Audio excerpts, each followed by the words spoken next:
Hello, everybody, and welcome to another edition of the Bengal Tiger Podcast. I'm Matthew Brune, and joining me today is Jerit Roser. Jerit, it's been a busy week.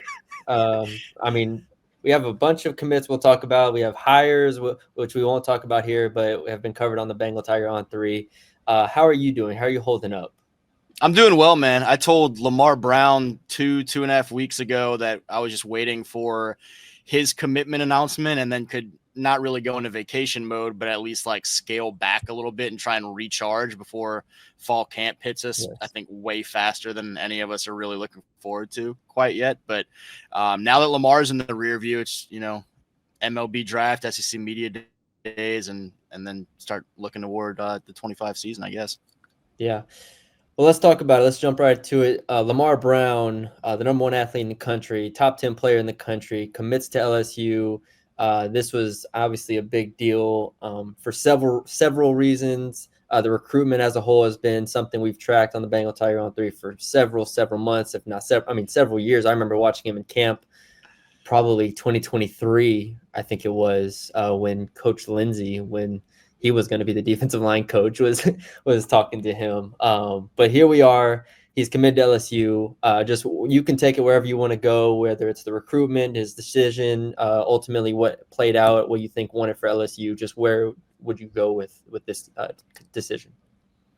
Yeah, there's an awful lot to unpack for sure, and I think what's stands out right now to me still is how crazy the recruiting process was for him, how tight it was between LSU and Texas A&M, and so a huge win for the Tigers to land the home campus guy that the Aggies had pushed for so long. I think A&M had been much better positioned at points in his recruiting process early on than people necessarily realized. And then it became evident over the course of his junior school year that it was a slugfest, that LSU was in kind of a back and forth deal with A&M. And talking to sources on both sides, as late as Wednesday afternoon, Wednesday evening, it had been played as close to the vest, and there was enough uncertainty on both sides that I think a lot of us were feeling like it was one of the tougher to read recruiting processes of a guy that magnitude that we've dealt with in recent history. And then obviously LSU, won out late. Lamar pointed to the fact that it was home and he couldn't pass on the opportunity to play in Tiger Stadium, represent the hometown, the home state, be close to his mom and little brother. And so as much as A&M made College Station feel like a place that could be home for Lamar, Baton Rouge ultimately has always been home for Lamar and will continue to be for the next few years. Yeah. And I know y'all talked to him afterwards, but throughout the recruiting process, the coaching staff for LSU, which you can highlight the specific coaches and go down the list in terms of the impact they played on this recruitment and how they were able to keep him home. Yeah, so LSU was Lamar's first offer 2020, summer of 22, before he even started high school technically. And so it's been a long haul under Coach Brian Kelly and company, and the relationships really from top to bottom of that staff were mentioned by Lamar as being critical, that he knows everyone, is comfortable with everyone. And that's a big part of why that place feels like home to him beyond just being in Baton Rouge and being across campus from where he's attended high school. There's great relationships across the board. And Frank Wilson has been absolutely huge. I know the relationship there has been as strong as any. Coach Kevin Peoples, the defensive and the edge rushers coach for the Tigers, has also done a great job with Lamar and obviously several prospects as they kind of hit a hot streak with edge rushers right now this summer. And while Lamar mentioned maybe not knowing Kyle Williams quite as much just yet, I think, some of our subscribers asked about that on the message board, the comment about not knowing Coach Williams. I think Lamar has had a chance to interact with Coach Williams and has expressed a lot of respect for the track record that he brings, but maybe just as a guy that's been recruited for 4 years now, he didn't want to overstate that relationship when, there are some deeper ties with some others, but I think all those guys have been big. Well, that was the whole thing with LSU the past 4 years, is that it has been a different defensive tackles coach like every single year. So, like you said, you don't want to read too much into that. I think the Peoples and the Frank Wilson aspect of it, and the fact that Brian Kelly, like this has been since the beginning of the Brian Kelly era, like you talked about. So that has real staying power here. This isn't like year 2 of Brian Kelly. This is year 4 of Brian Kelly, which is crazy to think about. Here we are. Is there anything else here with this recruitment? Obviously, A&M made a big push. I'm sure NIL with A&M was a big thing. I'm sure in every recruitment, and when you get to a top 10 player, it's significant. But was there anything else he said afterwards, or anything else you want to touch on before we move on? No, I mean, I think that was a lot of it. I know he's looking forward to now. He said turning the page to being a recruiter for this LSU team and trying to help piece together the rest of this 26 class. And then for him is continued development, go win a state championship this fall, because it's been a few years since U High has done so. And then he's setting his sights on a national championship, and pointed to the combination of him and Rich Anderson, a guy that he's known for a long time, who's a member of this 26 class for LSU, and just other key members that are already on board that they want to be a part of winning another national championship at LSU. And so I know that's kind of music to LSU fans' ears, and there feels like there are a lot of pieces falling into place to where you should expect the Tigers to compete. And Lamar is certainly looking forward to being a part of that. Yeah. We'll talk about the defensive line class as a whole in a second. I do want to talk about the other commitment, DeAnthony Lafayette, who committed to LSU, a high three-star edge rusher from Orlando, Florida. What do you know about him? Where does this recruitment kind of put LSU? Yeah, DeAnthony is certainly not a guy that I have been as familiar with as watching Lamar grow up for the past 4 years in Baton Rouge, but he's someone that really this junior season, this fall, caught a lot of attention. He had 16.5 sacks, 18 tackles for loss, and so was among the national leaders in terms of just his production as an edge rusher. And when you put on his film, the explosiveness off of the edge really pops. I know folks look at that, 6'1.5" height, 6'1" height, and it doesn't kind of jump off the page as much as a guy last week in Trenton Henderson at 6'4", 225. But on tape, DeAnthony looks long, looks explosive, looks strong. You see his ability to get by tackles on the edge, but also he has some clips on that film where he's just driving guys back, and at his 6'1" height, he's able to get some extension to those arms and drive guys back and collapse some pockets. And I think he's someone that the Tigers also look at to bring some versatility to the front seven group and some of the different things that he can do. So the defensive line class as a whole right now, you have Lamar Brown, you have DeAnthony Lafayette, like you mentioned. We have Richard Anderson from New Orleans, the #1 defensive lineman in the country. Trenton Henderson, 4-star edge from Pensacola. That group as a whole right now, I mean, that is, if you go back year over year, that feels like one of the better defensive line groups that LSU has had in some time. Even, the Deshaun Womacs that have come through and everything like that, all the highly rated ones here. A big thing with this class, like we talked about, is having these two Louisiana pillars, whereas like Jakeem Stewart last year ends up, not going to LSU. You have the Louisiana ties in this class, and then you go get some more talent.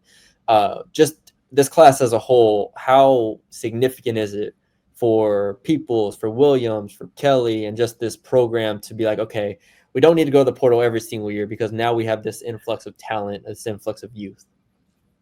Yeah, for sure. And I don't think you want to have to rely on the portal every year. You want to have a nice base of high school recruiting that you can kind of build something, in my opinion, more sustainable from year to year with that kind of core and foundation. And in terms of the defensive front in particular, you saw them last year really attack that from a numbers standpoint with a ton of linebackers in that high school class, several defensive linemen, and then obviously some defensive linemen and edge rushers in the portal as well to kind of stock up. And now, while the numbers currently aren't as high in this 26 class just yet, and we certainly still have half of a year to go until the early signing period in December, the top end talent is extremely impressive when you start looking at the national rankings and see LSU with a whatever it is now top 5-ish class overall, but the average ranking per prospect is up there in the top 2 or 3. And so they're really hitting on some fantastic prospects from definitely in-state, with most of the top in-state prospects committed right now to LSU, as well as some really key wins elsewhere around the region. And when you look, I mean, Haven Finney from Los Angeles, around the country. Well, let's give Andy a shout out at My Perfect Franchise. We do it every week. It's really in the name on the franchise side in any business that you can think of out there.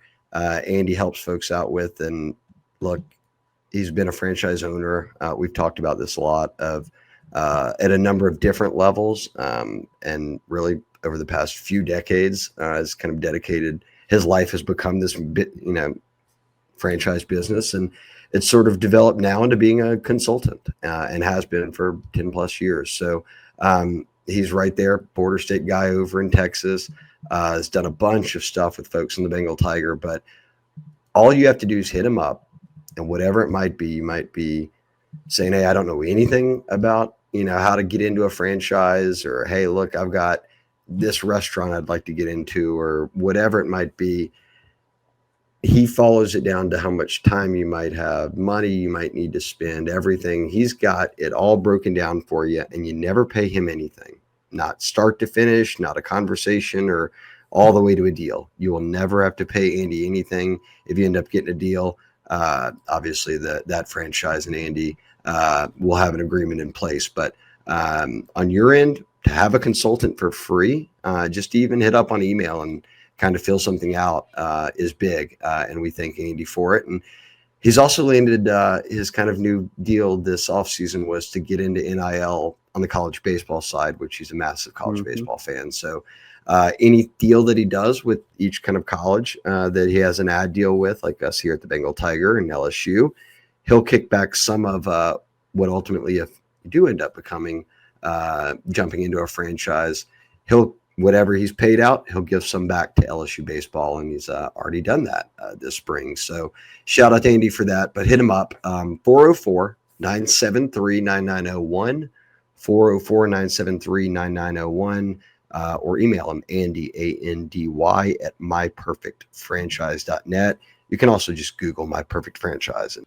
Yeah, definitely an exciting group. And like you said, with the group that they just brought in with the Buddy Mathis, Brandon Brown, Damon Shanklin, Zion Williams, you're starting to have that core group of where in 26, 27, so on, you can feel comfortable to where you don't have to bring in, what is it? They brought in 5 defensive line transfers this past year, that's a lot. Yeah. That's a lot. I'll throw one more at you while we got you here. Anything on just Tristen Keys' recruitment as he continues to get recruited by Tennessee and everybody in the country because he is the number 1 receiver in the country and the top 5 player in the country? Just LSU fans that want to be like, hey, you got to talk about Tristen Keys on a recruiting podcast. Where are you at with him right now? Yeah, I'm just anxiously watching, like I think a lot of folks are. He's a fantastic talent. I had a chance to be around him a bunch on the 7-on-7 circuit the last 2 or 3 years, and I'm certainly familiar with what he brings to the table. And there's a lot of reasons why not just LSU, but programs all over the country want him and want him badly, and that he's ranked the number 1 prospect at his position. And when you're recruiting at that level and getting top national prospects, that means you're going to be in for some battles. You're going to go down to the wire this week on a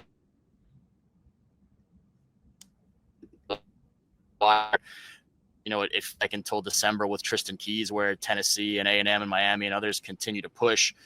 I don't know. I want to feel confident that he ends up in this class. He is committed right now, but every program that is in his ear is giving him an awful lot to think about. I will say that I know that TK is extremely high on LSU, and it feels like home to him. He sees the trajectory or the track record of receivers coming through Baton Rouge and becoming the best receivers in the NFL. He talked about that some last time I saw him in person a couple of weeks ago when he was in Baton Rouge. And so as much as folks, start kind of penciling him in as already, am I going to take the field against LSU to get this guy that's committed to LSU? I think it's important to keep in mind he has remained committed, hasn't backed off of it, and he really does have a ton of appreciation for both the relationships and the opportunity at development and long-term money if he comes through LSU. Yeah. Never a dull moment with LSU recruiting, that's for sure. Jerit, thank you for coming on and talking. And yeah, we appreciate it. And everybody can subscribe and check out the Bengal Tiger On3 for more of Jerit's work and Shay Dixon and my stuff and everybody, everything we have going on over there. So appreciate it, Jerit. Yeah, thanks, Matt. Appreciate you, man.